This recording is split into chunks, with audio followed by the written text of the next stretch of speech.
Trail network, which stretches all the way out to Wonga Wetlands, is about 10 kilometres from here, and all the way up the river to the Union Bridge, another 4 kilometres. So the Wiradjuri Trail is a solely Aboriginal project, and we have had Aboriginal trainees on the project for the last 4 years, and part of that, part of their involvement is that they are on a traineeship, and they are trained in horticulture and a whole range of outdoor training, and they receive a lot of support through the council and their Indigenous communities. This Wiradjuri Trail has never been funded by the federal or New South Wales government in terms of its impact, in terms of its benefit to our Indigenous community. Things like Croakey Street boat ramp and the projects they work on have been partly funded, so that's a benefit to the Wiradjuri team, but wholly and solely the Wiradjuri boys and girls are part of our trainee program at Albury City. We have 42 trainees that work across a whole range of our business, but we're very proud of our Wiradjuri team, and we're very proud of the work they've done here and at Wonga Wetlands, and you'll see that. And we're certainly very proud of our Indigenous community, because I've found that in the 5 years I've been on council that the NAIDOC week every year gets bigger and bigger, and our Indigenous activities that are run across a broad range of the year are huge. And I think it's largely due to the fact that we have a major focus on this particular project, but on other projects that engage our Indigenous people. So we're very happy. We're a very multicultural city, and we're very proud of that. But this is a really undiscovered jewel in the crown of our city. And unfortunately for us, you'll hear about this all around Australia, the Yindyamarra Trail, but a lot of people don't know about it. Isn't that and a lot of people walk along here, but the general population that don't walk along here wouldn't know about it. And I think there was a mention about what I feel are one of the social issues in terms of health, in terms of this our world, and I think obesity is one of those, and sugar.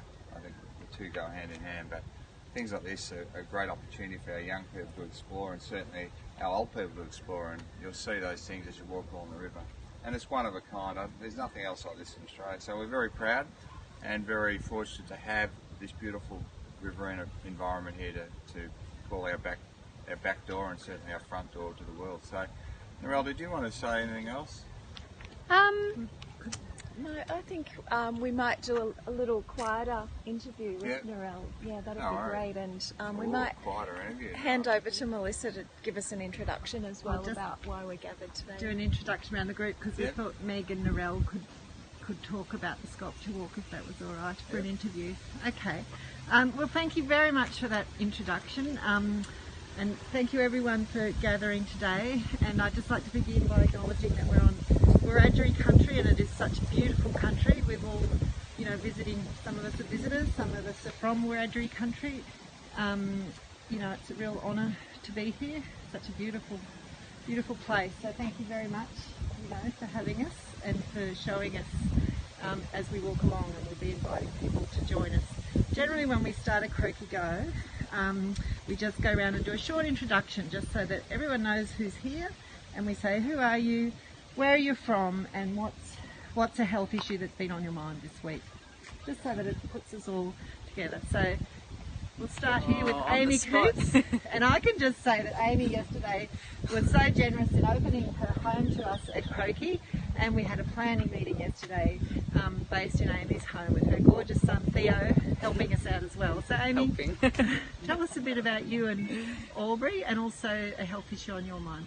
Okay, so I'm Amy Coops. As Mel has mentioned, I now live here in Albury. I've just been here for about 6 weeks, so I'm here for at least 2 years finishing up my medical training or medical school. So I'm a medical student in 5th year at UNSW, and I'm also an editor at Croakey.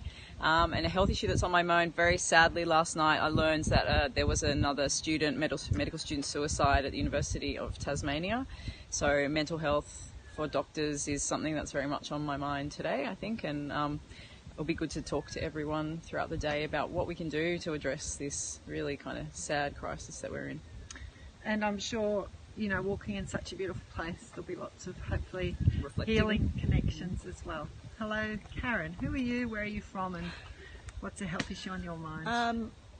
I'm Karen Bowley. I'm a lawyer at the Hume Riverina Community Legal Service, and We are in a health justice partnership with the Albury Wodonga Aboriginal Health Service. So the health and legal issue on my mind is trying to assist people with their legal issues, which is really closely connected to their health. So we're finding that if we can help them with these legal issues like, large amounts of fines, that it really has a positive effect on things such as their mental but also their physical health. Yeah, and we're very conscious of the importance of justice for health. And, Dr. Megan Williams from UTS has just published a fabulous article in a journalism article about a Just Justice project that we did profiling over incarceration as a major public health issue. We can talk more about that today, I'm sure. Hello. Hello, I'm Dirk Leswart. I live in Wiradjuri, which is just outside of Beechworth, Victoria. I'm only a visitor here today to take my dogs for a walk. Well, we've lived in the Albury Wodonga region. I mean, now we're in northeast Victoria for probably since 2000, about Yep. 2000. So we're only new. We've moved around Australia a lot. A major health issue for me. I'm retired, and we try and grow all our own food. Diet is a major health issue. We try and avoid processed food, try and avoid the industrial agriculture industry. So I sell a few vegetables I grow, but we're trying to eat healthily. Great. Lose weight. Thank you. We were talking yesterday about the importance of local communities, local initiatives for health, and I think that's a big area, isn't it? Dr. Ruth Armstrong, Croakey editor. Yes, hi, I'm so excited to be here today. It's a gorgeous day for our walk, and thank you for everybody for their welcomes. I guess what's on my mind today is, after a week of distraction and disorder in politics, where is the journalism that is going to illuminate issues that affect our health? The media has been totally distracted by things that are not, in the end, going to be productive and improve the lives and welfare of the Australian people. And, I'm here to promote a different discourse where we actually talk about things that matter in the long term. Thank you very much. Hello. Hello, my name's Bridget Doyle. I live at Kiwa on a lovely block of bushland that we're lucky enough to look after. I'm here on many reasons. My husband and I are both in health. I actually work in the public health unit, but in infectious disease, so it's kind of a little bit removed from other public health aspects, but I'm very aware of the social determinants of health, and I want to remove those barriers. I'd like to work towards that. Fantastic. Thank you very much for coming along. Hello, Rebecca. Could Hi. you tell us who you are, where you're from, and why you're here? So I'm Rebecca Thorpe. I'm the comms person for VATCHO, which is the Victorian Aboriginal Community Controlled Health Organisation, the peak body for Aboriginal health and wellbeing in Victoria. And I'm here with the what is affectionately known as the VATCHO pups. This is Harpo and Zella, and they come in to work with me in Collingwood.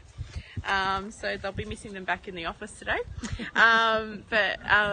We obviously work towards improving health outcomes and wellbeing outcomes for Aboriginal people. And so given what's been going on in the past week, Close the Gap is very much at the forefront of my mind, and probably will be for quite some time. Thank you very much. Look forward to hearing more on the walk. Mitchell Ward. Yep, I'm Mitchell Ward. I'm Croakey's creative director and web developer, and I'm just looking forward to today getting out. We all spend so much time on screens, and I'm a firm believer that you have to get out and get into nature and onto country and learn about Indigenous history and the land that we're on, and do that to get away from screens. It's good for you. Thank you. And Mayor Kevin Mack, I'll just turn around so I've got the river in the background. If you'd like to turn around. You're going to give you the back of my head. I feel like Dickie Nee then. I'm Kevin Mack. I'm the Mayor of Albury, have been for 5 years. I'm a policeman by occupation. I've worked a lot with young people, and particularly all levels of our community, and I'm actually very proud of the river because I've worked on the river with a lot of young Indigenous people, a lot of young people across Albury and Wodonga, and it's amazing how the environment brings us back to that commonality and that purpose of being together, and I think that's really what it's about here today. And I do love the river, and I love the environment, and I think what we do for each other is fairly important. And as I said before, I think Obesity, and I think a good point was my mental health is a considered view for me because I'm the chair of the Albury Wodonga Headspace and see a lot of young people at struggling in life, and I think that really is a cause we need to focus on. Because as we go along, we'll be doing sort of specific interviews. Maybe we can talk to you a little bit about the Headspace work. Absolutely. Hello Thank there. you. Hello, my name is Amanda Conn. I'm the Deputy Mayor of Albury, but I wear two hats. I'm also a resident doctor in the emergency department at Albury Base, and I studied medicine here in Albury.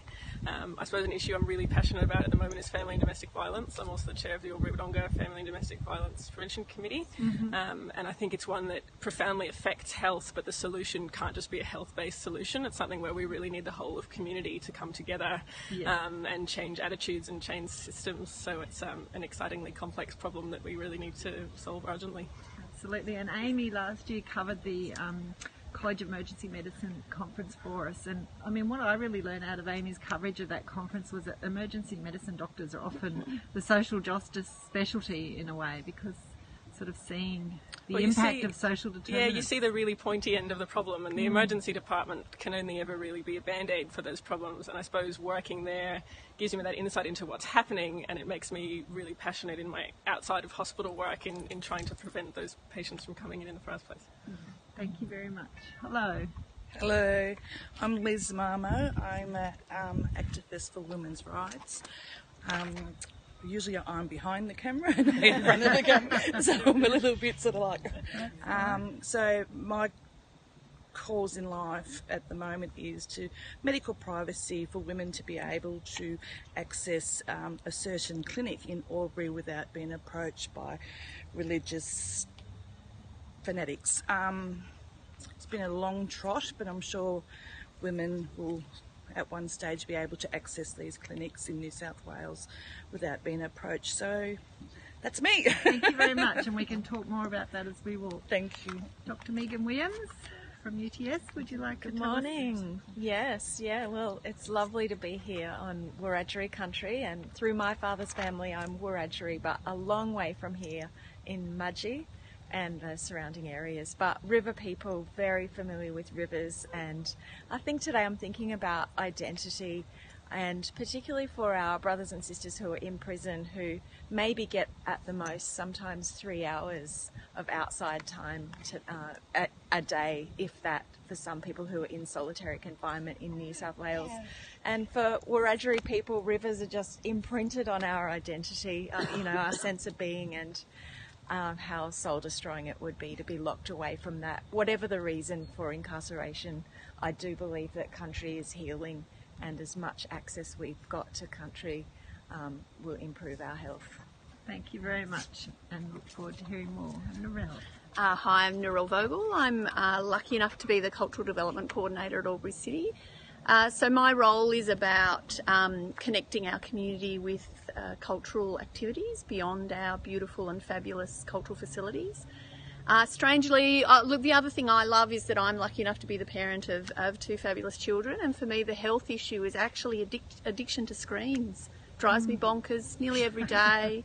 And I think that challenge for all parents who have a value system around trying to get children to connect to anything beyond a screen is a really challenging everyday thing, and it's always right here for me.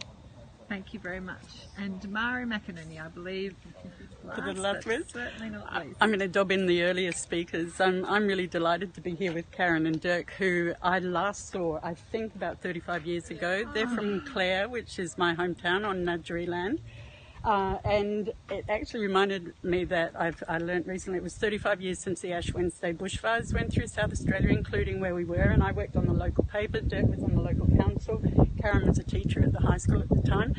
And I guess it reminds me of climate change, increasing numbers of emergency disasters, etc., and that's a huge health issue that's not being addressed here. Lovely. And I guess I would just like to end just by listening to you all. I mean, what it does for me is I think of connections. There's so many connections between the issues, the stories, the people, place, country, dogs. We love our dogs. So let's continue the connections as we